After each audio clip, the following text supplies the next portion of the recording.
വിശുദ്ധ ഗ്രന്ഥത്തിൻ്റെ ആരംഭം ഉൽപ്പത്തിയുടെ പുസ്തകത്തിൽ മനുഷ്യൻ്റെ കൂടെ നടക്കുന്ന, മനുഷ്യനോട് സംസാരിക്കുന്ന ഒരു ദൈവത്തെയാണ് നാം കണ്ടിട്ടുള്ളത്.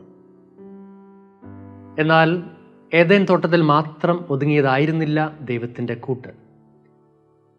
തൻ്റെ പ്രിയപ്പെട്ട ജനം മരുഭൂമിയിലൂടെ നീണ്ടകാലം തള്ളി നീക്കിയപ്പോൾ മേഘസ്തംഭമായും അഗ്നിസ്തംഭമായും തൻ്റെ സാന്നിധ്യം ദൈവം അവരെ അറിയിച്ചുകൊണ്ടിരുന്നു.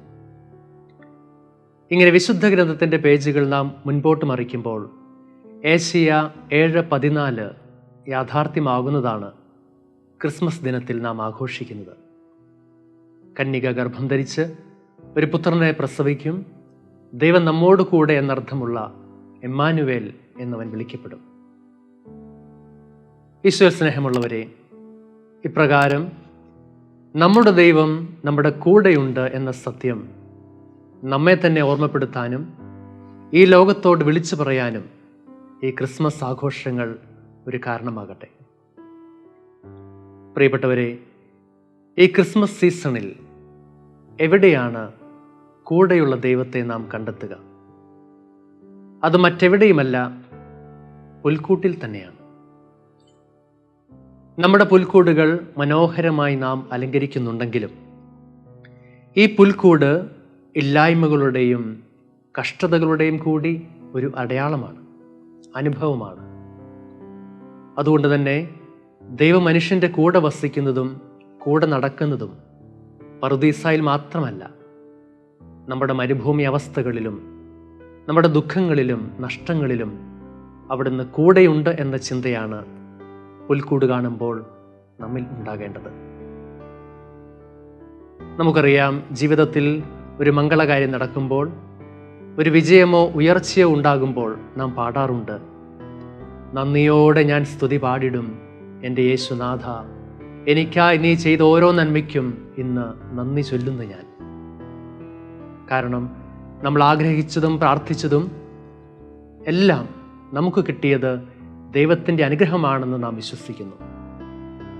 അങ്ങനെയെങ്കിൽ ചെറുതും വലുതുമായ പ്രശ്നങ്ങളാൽ നമ്മുടെ മനസ്സ് അസ്വസ്ഥമാകുമ്പോൾ, നമ്മുടെ പരിശ്രമങ്ങളും അധ്വാനങ്ങളും ഫലം കാണാതെ വരുമ്പോൾ, ദൈവത്തിൻ്റെ സാന്നിധ്യം നമുക്ക് ഒരു കെട്ടുകഥയായി മാറുന്നുണ്ട്. ഈശോയുടെ തിരുപ്പിറവിയുടെ 2025 ജൂബിലി വർഷത്തിലെ ക്രിസ്മസ് ആഘോഷിക്കുമ്പോൾ ഇതിൻ്റെ ആപ്തവാക്യം തന്നെ പ്രത്യാശ നമ്മെ നിരാശരാക്കുന്നില്ല എന്നതാണ്.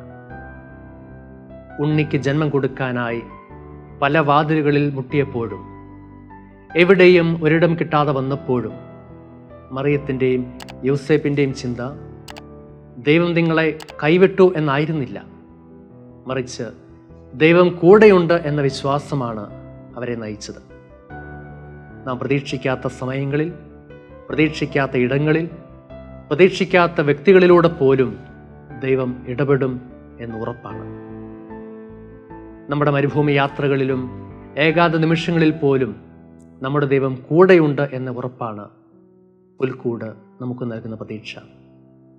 ആയതിനാൽ നമ്മുടെ പുൽക്കൂട് അനുഭവങ്ങളിൽ ഈശോയുടെ സാന്നിധ്യം തിരിച്ചറിയാനും പരസ്പരം ആശ്വാസവും പ്രത്യാശയും പകരാനും ഈ ദിവസങ്ങളിൽ നമുക്ക് കഴിയട്ടെ. ഇനി രണ്ടാമതായി, ദൈവം നമ്മുടെ കൂടെയുണ്ട് എന്ന് നാം അറിയുന്നതോടൊപ്പം മറ്റുള്ളവർക്ക് കൂട്ടിരിക്കാനും കൂട്ടായിരിക്കാനുമുള്ള ഒരു കടമ കൂടി നമുക്കുണ്ടെന്ന് ഈ ക്രിസ്മസ് നമ്മെ ഓർമ്മപ്പെടുത്തുകയാണ്. കൂട്ടിരിക്കുക, കൂട്ടായിരിക്കുക. നമ്മുടെ ഹൃദയങ്ങൾ ദൈവസ്നേഹം അറിയുമ്പോൾ അത് മറ്റുള്ളവരിലേക്കും പകർന്നു നൽകാം. അതിനായി ഒറ്റപ്പെട്ടിരിക്കുന്നവർക്ക് ഒരു പുഞ്ചിരി സമ്മാനിക്കാം, മനസ്സ് തകർന്നവർക്ക് ആശ്വാസമാകാം, പാവപ്പെട്ടവരുമായി നമുക്കുള്ളത് പങ്കുവയ്ക്കാം, ക്ഷമിക്കേണ്ടവരോട് ക്ഷമിക്കാം, വീട്ടിൽ സമാധാനത്തിൻ്റെ വാക്കുകൾ സംസാരിക്കാം. പ്രത്യാശയും സന്തോഷവും നമ്മുടെ മനസ്സിലുള്ളപ്പോൾ മനോഹരമായി അലങ്കരിച്ചിരിക്കുന്ന പുൽക്കൂട് പോലെ നമ്മുടെയും മറ്റുള്ളവരുടെയും ജീവിതവും മനോഹരമായി മാറുന്ന കാഴ്ച നാം കാണും. സ്നേഹത്തിൻ്റെ ദൂതന്മാരായി നമ്മൾ മാറും. മറ്റുള്ളവർക്ക് പ്രത്യാശ പകരുന്ന, പ്രകാശം ചൊരിയുന്ന നക്ഷത്രങ്ങളായി നമ്മളും മാറും. ആമേൻ.